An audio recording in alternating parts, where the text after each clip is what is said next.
Hi, everyone. Welcome.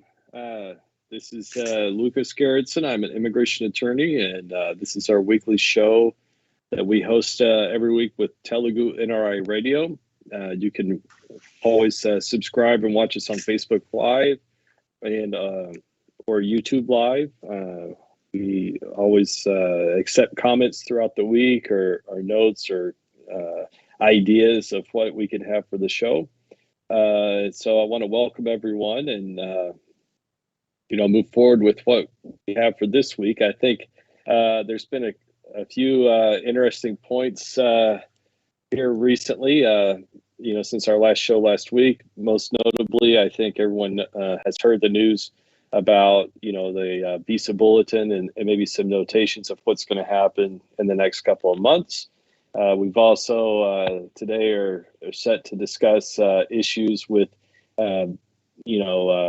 Department of Homeland Security scaling back large-scale worksite raids. What does this mean for you if you have a non-immigrant visa or your employer? How would this change in policy impact you or potentially your employer? We also have here potentially some updates on GC processing, where we're at now. I know a lot of people are worried about retrogression with dates and things of this sort. And then finally, we also want to discuss maybe some points and some issues that come up with interviews with USCIS. How can you be prepared? What can you do to have everything in line and ready to go? And obviously, part of the interview process would be some of the new provisions we have for our medicals. When does the COVID vaccine requirement kick in? What if you already have medicals that have been done pre-October 1st, but are not received with USCIS until after October 1st? We'll get into all that today on today's show. So again, we'd like to welcome everyone. And again, this platform is set up to serve the community. So if there is something you want to discuss during our program, please either call in or message us, and we'll address the questions as they come up. So to open the show, we have the new notation here about site visits. What are we seeing right now in terms of that? So, as we all know, all H-1B employees could be subject to a site visit by the FDNS arm of USCIS, which is fraud detection and national security. Now, this branch of USCIS was created to help root out, fraud, any danger to our national security, whether it be, trade secrets, military secrets, things like this, sensitive data and information. Also, anything to do with fraud, anything from marriage fraud to visa fraud, anything like this. And so it's a wide scope that this agency's, kind of charged to address, and what their mission statement is. And within that scope is going to be, the small part of what we would like to say is like working with H-1B visa holders. And technically what they're looking for is just to compile information about your current situation, about the documents that were filed, the project you're working on. Is everything authentic? Is there any issues that might cause some concern in regards to something being misreported or misinterpreted or even fraudulent in nature? So the way this would work is an officer with FDNS is going to be given information to follow up on a certain case that was filed. Now, once they receive that information, they'll contact both the employer and the employee, and they'll ask specific questions and ask each to maybe furnish some evidence to go over and verify that the filing was correct.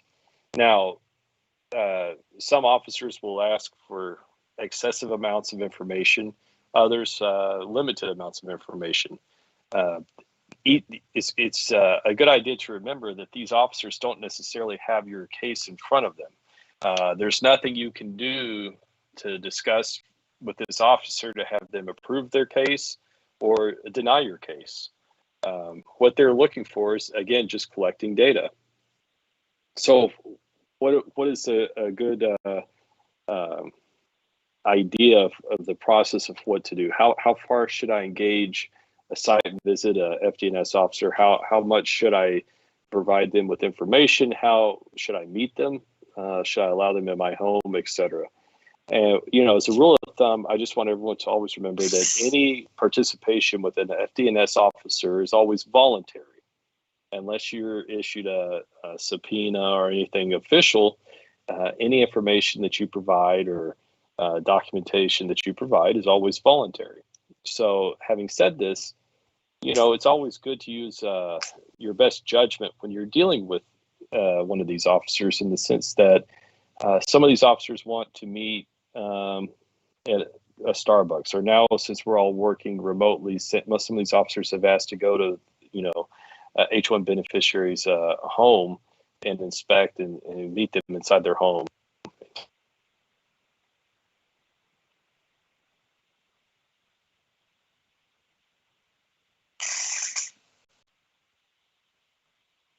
Hello.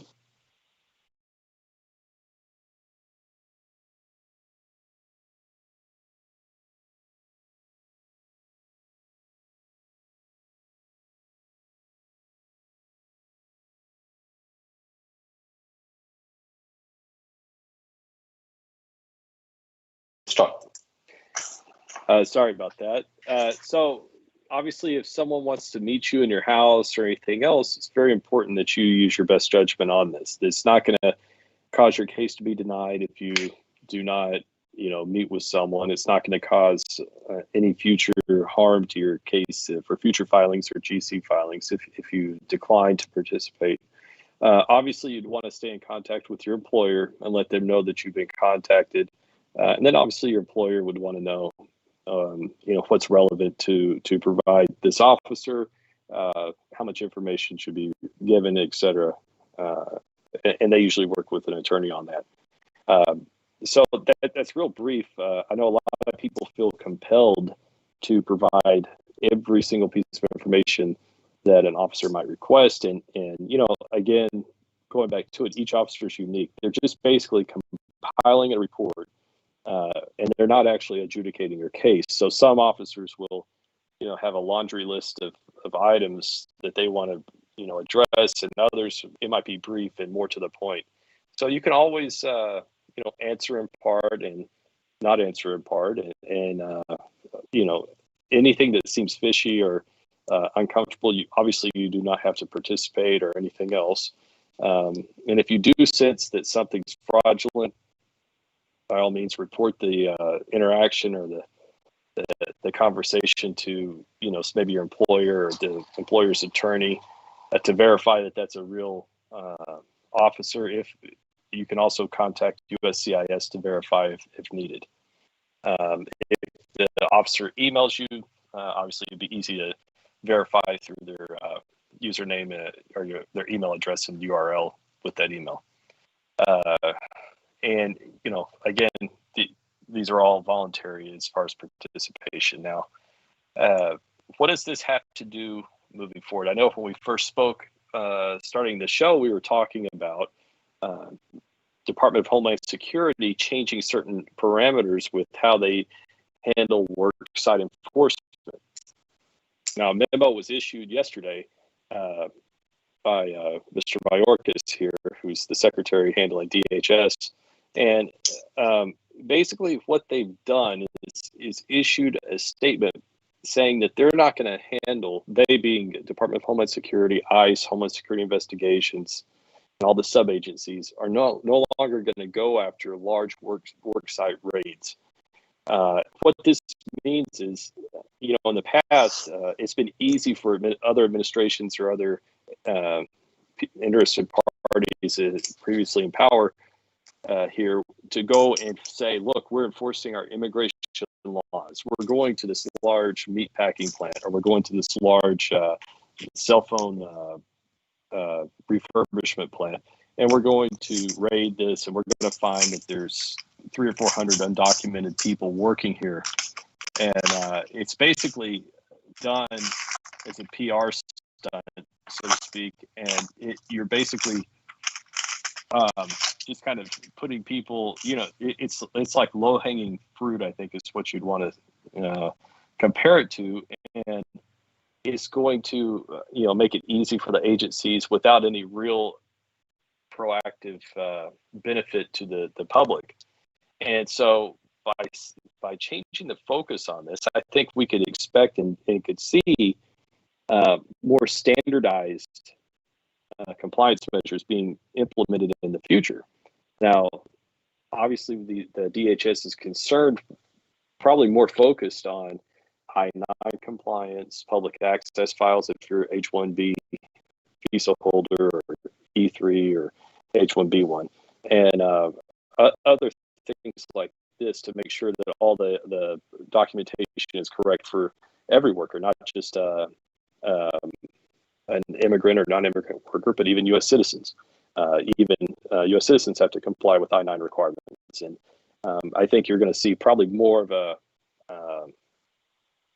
an established workflow going forward, rather than these random, site visits at a work site to find undocumented people. So it was key news yesterday. I know a lot of people might think that might not apply to me, or now they're not going to check on any type of regulation or anything like this to verify you're in compliance, but that's not true. It just means large-scale immigration raids are not going to be happening like the way they were. Also, we have here, we're going to transition now and maybe go more into the November visa bulletin. It hasn't been published yet. I know there's been the chats with Charlie where there's been planned discussion about possible retrogression with dates. I've spoken to quite a few people about this. I think we touched on this last week. I want everyone to remember and think in the context of logistics here. Last year, majority of our audience participated and filed, EB2 to EB3 downgrades with concurrent adjustment of status filings. Now, we know that over 100,000 additional, meaning extra cases, were filed in October last year. And USCIS did not increase or hire additional people or bring in temps to help with this. This is 100,000 extra cases on top of a normal workload. And this has caused a huge problem within the processing of all the cases. Everyone should be familiar with and remember that we didn't have receipts until well into February of this year, and most people didn't have biometrics appointments until late summer, or even some people are still receiving their appointments now. So there was huge delay, and I think it would be completely irresponsible for the government to go ahead and just move the dates so quickly again. Now, having said that, I think right now the way to look at this is you're looking at the government letting the dust settle, so to speak. So what that means is they're going to have to wait and see, let everything kind of get back to normal and sort it out, and implement new strategies to help adjudicate cases moving forward this year.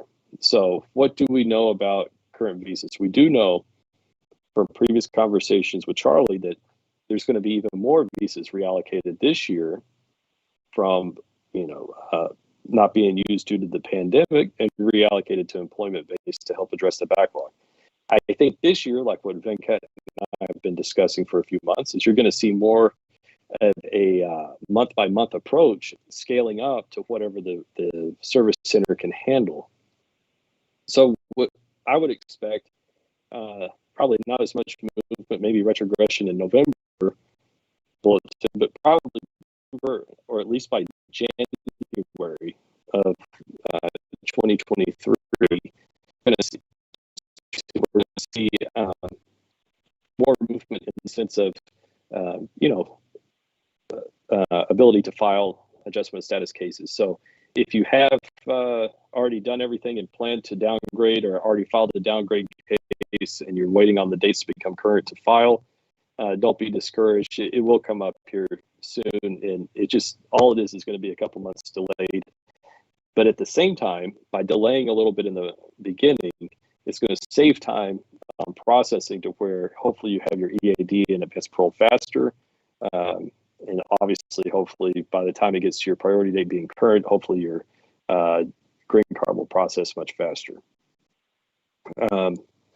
Also, segueing into the GC updates that we want to discuss this week, there has been key changes specifically with the medical provision. So I know a lot of people, we filed last year, we were waiting on RFEs or for a letter. Some people did enter filings. If you filed your medicals or you filed later on and interfiled those, as long as they were conducted prior to October 1st, you don't have to worry about including or redoing them for the COVID-19 vaccine. Now, all the medicals after October 1st have to have the COVID-19 vaccine, except for a few outliers and exceptions. So what are those exceptions? Let's say you went to the doctor, you went to the appointment, they did the examination, the doctor signed and sealed everything, the older form, and it's sealed. Now, once it's sealed, it's good for 60 days. As long as USCIS receives it within that window, you can use that older form. You don't have to go and immediately redo the medicals. Now, obviously right now, if you go tomorrow to get your appointment with the doctor, that you're going to have your vaccination records included for COVID-19 to proceed. So I know a lot of people were panicked and saying, I had to wait for 3 or 4 weeks to get my appointment with the doctor. I got the medicals, and now I'm going to have to redo them. And the answer to that is no. It's not an automatic response to have those redone. There's always a little bit of time cushion in there to where we can use what's there without having to redo. So if you have that situation, or if there's some doubt you have about whether or not that's still valid, obviously reach out to your immigration attorney, and they'll be able to help you with that. And what most people have experienced this year, USCIS has obviously suspended a lot of the interviews due to COVID-19. There's limited amount of people that have been allowed to work in the offices, in the field offices. So a lot of these cases, even for certain elderly family members, the interview requirements has been suspended. And what you'll do is you'll get a receipt or a letter that says, we reserve the right to call for an interview or something in the future.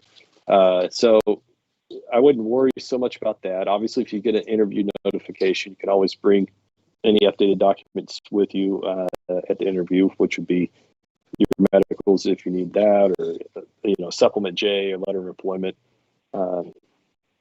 Anything else if it's an employment-based GC application.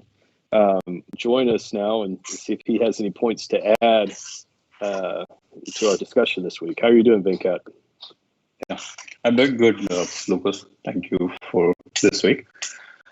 So before going to my questions, we do have a caller.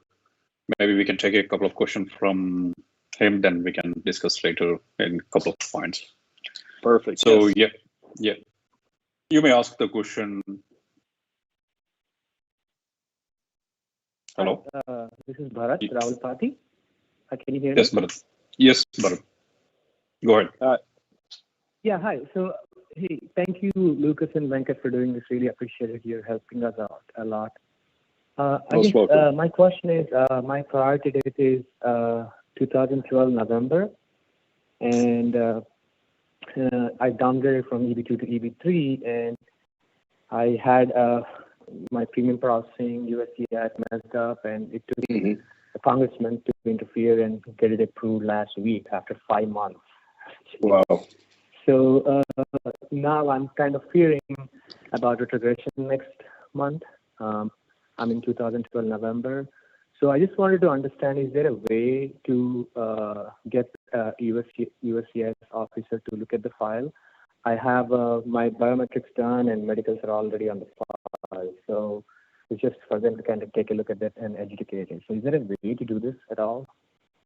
Well, in the past, what we would always recommend is whenever you're, each month, like let's say it was retrogressed and now it's going to become current, reach out to your representative, your congressperson at the earliest, maybe as your senators to help with this. But since you've already done that, and I know there's such a tremendous backlog and such pain points here with waiting, it might be in the best interest to wait and expect, hopefully an approval on your GC by early next year. Obviously, if it comes between now and then, that's a positive. But if it's something that if you plan and have the mindset that this is going to happen, in March of next year rather than November of this year, it might help the processing that way. Have you already received your EAD and advanced parole? I did. Okay, good. That's the only issue that really comes up. Do you expect the dates to retrogress back to November 2012? ED3? I don't know how far they'll go. And I mentioned earlier in the show, and I'm glad you called because I've spoken to a lot of people about this scenario. And the best way I can say this to help people understand is just to think, you've gone through this process. If you don't mind sharing, how many I-140s have you had since you first filed your first one? Well, I had my 140 from an original employer, and then I'm with the second employer, so it's probably two. But the first two ones were with EB2, and obviously I downgraded to EB3 because of the date. So that's a perfect example. So one thing to remember is until you receive your GC, the visa allotted for that, you can still go back to your original employer and utilize that I-140, right? So USCIS has to use their own formulations here of how much can we process with what's on the table, right? So the dates have to move with how many cases they're working on. And even after they work on your case, they still have to go back and make sure that your cases are off the table as far as accepting new cases for the future. That I think they usually have a pretty good flow of how that works. Now, after the pandemic came, there obviously all the consular cases were suspended, so USCIS might not know how many people are going to be in the United States, and of the people in the United States, how many are going to actually file for GC. So there's a lot of that I think it was unknown. And now I think what you're seeing for retrogressions, not for lack of visas, it's just to clarify the workflow and make sure they're not so overwhelmed and stressed in their procedures. So So in your experience, Lucas, if someone is in my case where everything is on file, like 140 approved and biometrics done and medicals on file, how much time does it typically take for an officer or for USCIS to adjudicate the 485 in the recent past? I mean, it just depends on their workload. Each officer Right. is going to have maybe X number of cases assigned to them, and it's their job to make sure the file's complete. It's their job to make sure that the medicals are up to date. It's that they need to make sure that there's a valid job offer. Some attorneys prepare a file in a certain way that makes it easy for the adjudicator to process the case, and some people, or maybe if someone files on their own, maybe they don't have it in the same way that the officer likes. So they, if they have to spend more time reorganizing the file, getting everything together, making sure everything's complete, it's just a factor of time. Maybe some people are bachelors.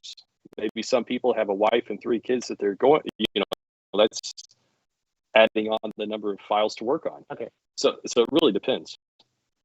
Okay. I guess one last question though. Sure. Last question, I promise, is that how do USCIS go by these cases now? Now, when everything is approved for me, I go into the queue, right? And my receipt date is October 16th. Do they go by receipt dates, or what's your rationale about getting into the queue and to get them to look at it? It's all about priority dates, right? So if your priority date's not current, they're not going to work on your case. So even if you and I both filed last year, just because my filing date and your filing date were current, doesn't mean my final action date is current or it became current at the same time. So everything's based upon priority dates. I meant if my priority date is already current, then would they go by receipt dates then, or that's what I meant? It would still be, so the preferences of assigning a visa to, because there's only a specific allotment of visas each fiscal year. We all know about the wastage that happened this last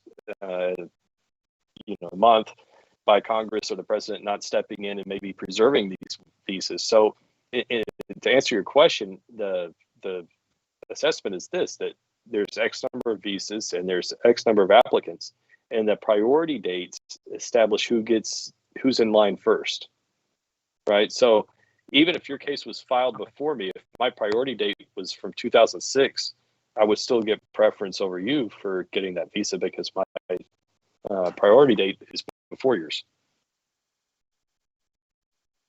Understand. Okay, that helps. Thank you so much. I appreciate it. Thank you, Bharat. But if you don't mind, Bharat, I have a question to Bharat, if you don't mind. So if you are saying this, USCIS has messed up your I-140, right? If you don't mind, can you share little more details so that we can get more information? What was the scenario you fall into the? We don't. Right. Yeah. I mean, we filed for downgrade I-140, and then in April we filed for premium processing. They rejected it a couple of times, and then third time in June or some time frame, around that time frame, they accepted it, or at least we thought they accepted it because they issued an RFE on a premium processing letterhead. So we replied back to the RFE in July, and then we've been waiting for 3 months, and we tried to contact them, and they never responded back. And finally, in August, we came to know that they cashed the check, but they said my case is not being premium processed, and we only came to know after, like in end of August. So, and there was no way to contact USCIS or get someone to talk about my case at all. So it was like talking. Did you have an attorney? Finally, Did you have an attorney working with you? Yes. So, yes. My employer's attorney, my attorney, yes. We were talking, but there was no one on the other side who could give us exact information. Right. And they wouldn't talk to me because it's a 140, right? So, yeah. Well, I mean, it's still your case. I mean, for an I-140, you can always get information. But, what happens? Yeah, no, they wouldn't talk to me at all. I tried talking to them. Yeah. Really? Did you talk to? So you probably called just the regular customer service. There's also a premium processing customer service line that you could. Oh yeah, no, we tried all the numbers. We tried all the numbers multiple times, and we emailed them as well. So yeah, we tried all the ways, and then finally we figured out best way to go to Congressman's office. So we reached out to Congressman Carter's office, and they helped me out, and eventually USCIS approved my case last week. So it was a frustrating 4 or 5 months process. Yeah. Well, that's good news.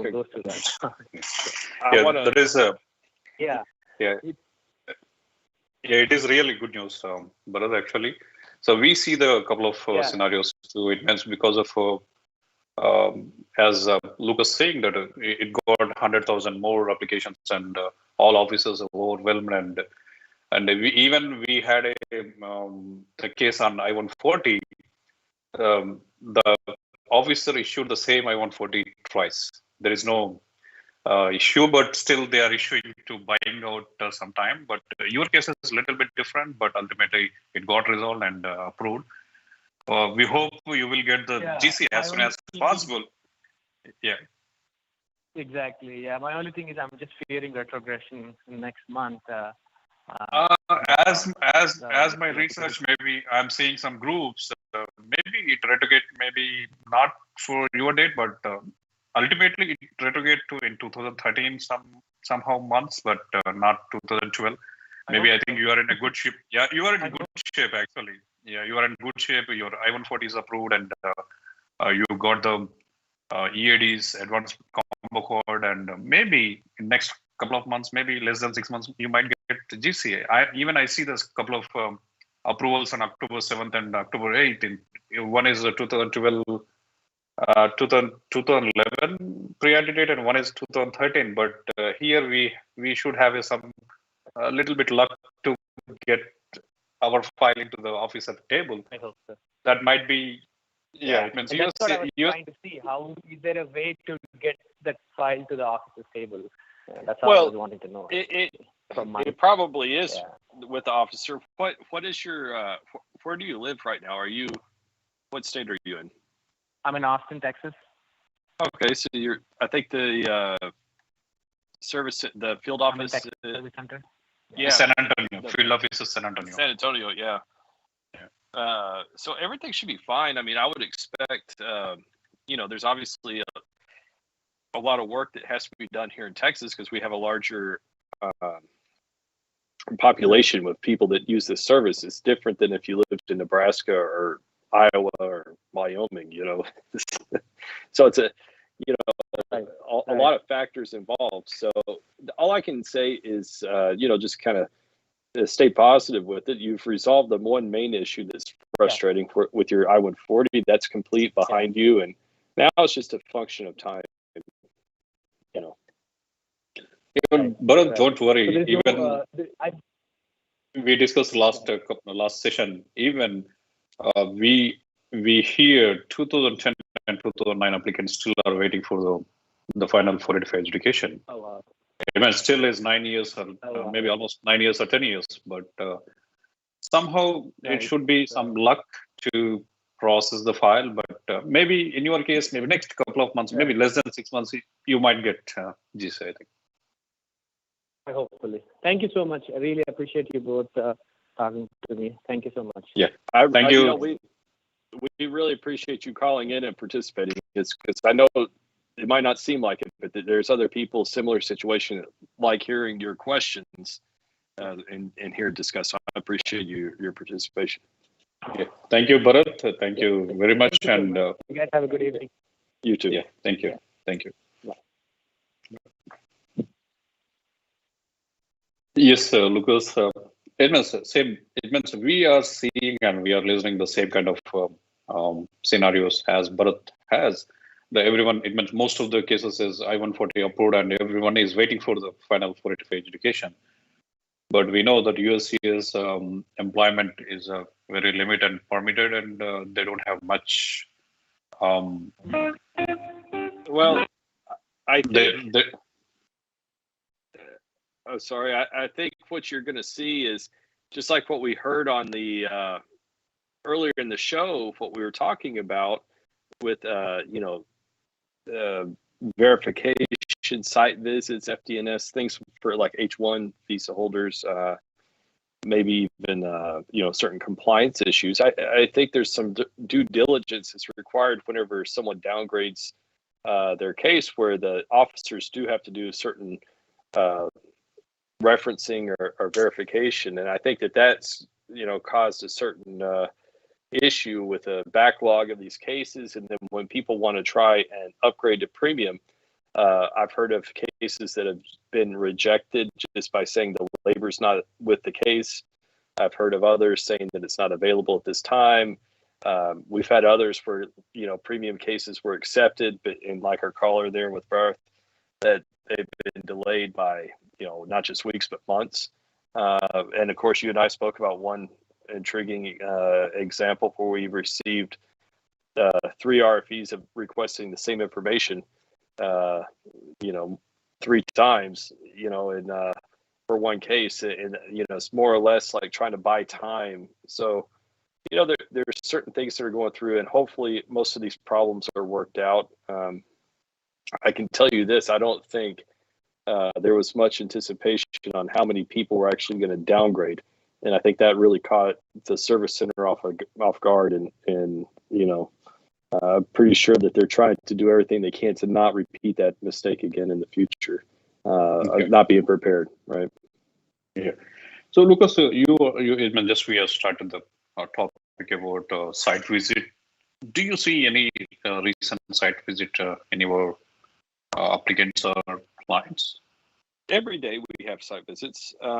Most of the site visits now involve, a phone call or emails. I do occasionally, maybe about 5 to 10% of the time, I'll hear of someone saying that the officer wants to go to their house and take photos, and that's probably, I always recommend not to do that, just because that's your private space. If an authority figure doesn't have a warrant to enter your house or anything, or to search anything, you're not compelled to do anything. That's your private area, and there's nothing that helping the officer is going to do. Some people think, well, if I help give the officer everything they asked for, that's going to make my case approved. And that's not the truth. These officers with FDNS don't adjudicate your case. They're just collecting information to match, so the officer has information that they can match, saying like, oh, I see the incline is X, the work or the work product or the information I'm getting or for verification matches that, so that means that there's no fraud here. And some of the stuff's a bit excessive, and we want to preserve everyone's privacy and safety. That's the first and foremost. What I always tell all my clients, employees, you have to always consider your safety and your privacy first and foremost, and protect that. And we don't want, there's a lot of scammers out there. I even got a text today from one of my clients' employees saying, I got an email from the White House saying that I'm going to be arrested for immigration. And, we had a good laugh about it, because I explained to him, how can immigration doesn't have a headquarters on Pennsylvania Avenue, the White House. And anytime you have some suspicious message or anything like this, you should always have a little bit of skeptical thought to it, because what if it's someone that actually stole your information and then has access to you in your house? You don't know what could happen, or what kind of a crazy people are out there right now. Okay. So the same scenarios, if anyone come and knock the door, hey, I want to take some photo. It means maybe they want to come to the inside the house, they want to take some photographs or something.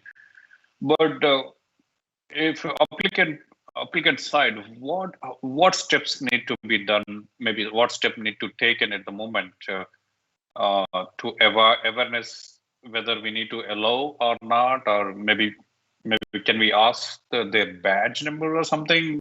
How we can identify the true officer or something? Well, they're not going to show you a badge or anything like that. They're going to provide you a card for FDNS. That's pretty much what it would be. They would have cards. I'll just share one so everyone can kind of see for reference. So they would look something. I don't know if you can see the card. Yeah, Martha Grace. Yeah. So you can see that this is a good example of, what would be on the card. You'd have obviously official. I don't know if it's in focus or not, but you can see it has the numbers, email address where it would look official. And then, of course, if you have any issues with that, you can always say no. But I mean, even if it's an officer with the government, I would always suggest, like, why would they need to be in your house? Why do they need to take pictures? That's your private property. That's your private personal space. And it's not going to hurt your case if you tell them no. A lot of officers will call on the phone, and obviously I always recommend just to say, look, I'm busy. I'm not free to talk at the moment. Would you mind emailing me the questions you want answered and the evidence that you need. And that then you have more time to put everything together. You have time to review that with your employer and their attorney.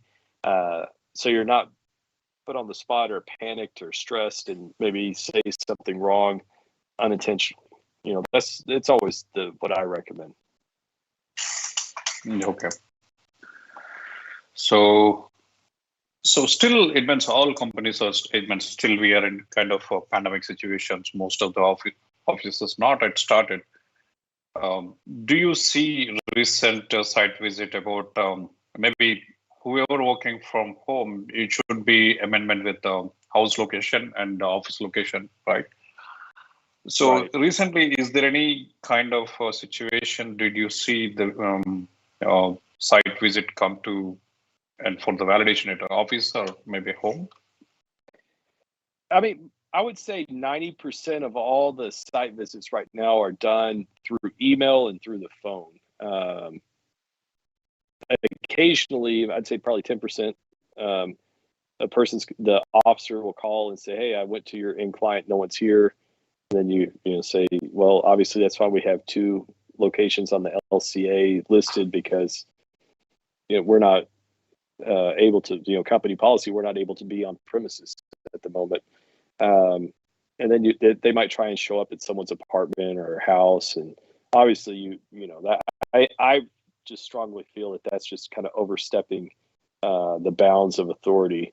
And I think that one of our main principles here in America that the country was founded upon was privacy and independence from the government, from being tyrannical in the sense of being able to do whatever they want to anytime they want to concerning your personal space, your personal property.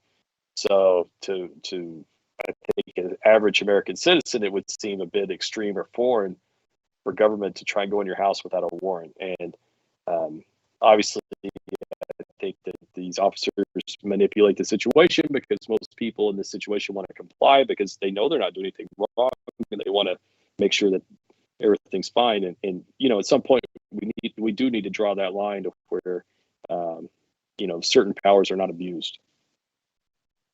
Okay. So just today, I want to touch base about the 485 interview.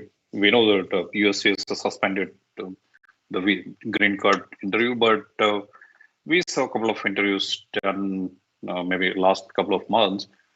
But do you think the new Biden administration will suspended the green card interview process? Still, it is a pandemic situation. That's why they avoid the interview process. But in future, if you see any kind of take away the interview process in 480 education? Well, it's possible. Now, I do want everyone to remember this. Just because Trump implemented certain programs or policies or strategies with how they process cases and what's required, just because Trump's no longer president doesn't mean we can flip a switch and turn everything off that he implemented. There's a legal process we have to follow, and the changes and damage done to our system that we had in place prior to Trump. Some people have predicted it could take 10 years to fully correct all the damage that's been done to it. And the interview requirement for employment-based green cards is one of those conditions. Another condition would be, even though it's suspended right now for H4 and L2 extensions, you're required to, the biometrics requirement. So even though that's suspended now, it's still not completely eradicated. So, it's just going to take time to get everything, I guess, back to normal, or the system, we could get some other change to the system that might make this whole point moot in the future, right? Yeah. So, and also one good news, actually, GCEAD, I saw in a couple of groups, even those 485 applicants did not get the biometric appointment, though they get EADs and combo card. So here, the Texas Service Center, I think he requested only the 485 fingerprints. I don't see for 765 fingerprints. Even the GC EAD card, if the service center in Texas, I don't see the fingerprints on the GC EAD card. So here, a little bit buzz. It means I don't know how the service centers are working. It means one service center is taking the both 485 and 765 fingerprints, but Texas is taking only the 485. But is any difference or something if you in terms of fingerprints? It shouldn't be any difference. And some of the issues that I think were key during this pandemic is USCIS is trying to use data that might be on record. So any fingerprint or any biometric that was taken previously, they could be reused. Obviously, they're trying to do that to limit exposure, because you can't have large crowds at these appointments. So in the past, if you were at 100% operating capacity, due to the pandemic, to keep, obviously we have to be separated 6 feet apart. There's all these conditions of how many people can be in a building at a time. You're decreasing, you're going from 100% efficiency probably down to 60% efficiency at most. So that means all it's doing is causing longer and longer lines. And so by doing this, there's also, I want to, touch base. There's been a lot of issues this year, and it's really been tough that, your people have been waiting for so long to start this process. And now, we're going on 1 year where some people haven't had haven't received their EADs yet or advanced parole. What happens if there's an emergency back home? And, it's really getting critical as to, where we are in this process, because if there is an emergency and you have to travel, you should have had your GC EAD and advanced parole within 3 months of filing. And now, if it's a 1 year, imagine, the stress that goes with that if you do have to travel home in an emergency. So, hopefully things get back to normal, and hopefully they find a way to, whatever ways to help speed up the process that they can do. Okay. So one question on GC EAD events. Will the children, maybe less than 14 years or maybe less than 10 years, the children, will they get the combo card, or only they will get the advanced parole? It should be, if they filed for both, they should get both. It just depends on how it was filed. So advanced parole historically has always been separate from employment authorization. I think about 2.5 years ago, maybe 3 years ago, they combined it to where if you filed for both employment authorization and advanced parole, they would both come on one document, which would be your employment authorization document. Obviously, you can still get advanced parole independently if you didn't file for that. So I think it's just a matter of how the case was filed itself. Okay. So, Lucas, I think this week, I think these are the questions. Maybe you can share if anything else. Maybe you missed out in initial or something. If you want to share, maybe you can share our answer. We've been busy this week. Again, I want to thank everyone, especially Hemant, for contacting us and participating in the show. This is a platform that we want to use and have not just information for the community, but for the community to participate in. And any experience you have, someone else probably has a similar experience and would help them if you shared that. We have also been extremely busy handling a lot of these H4 EAD delays, and we've been filing a lot of lawsuits, helping speed up these delays. And it really has been frustrating from our standpoint on how these cases are being handled. And we really hope that something changes in the future to get this done. And I know Venkat and I end on this note every week. Please reach out to your local congressperson and maybe your senators for your state, and let them know that you're going through these issues, and that it's not just you, but it's a lot of people in a similar situation.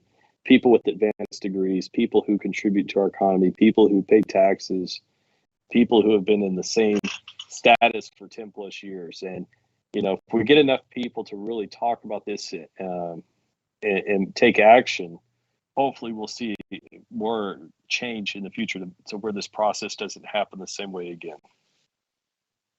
Yeah. So I think thanks, Lucas, for being with Telugu NRI Radio, and we will continue to this show every Wednesday 6 p.m. Central Time, and we can come up with new updates and next Wednesday 6 p.m. Central Time.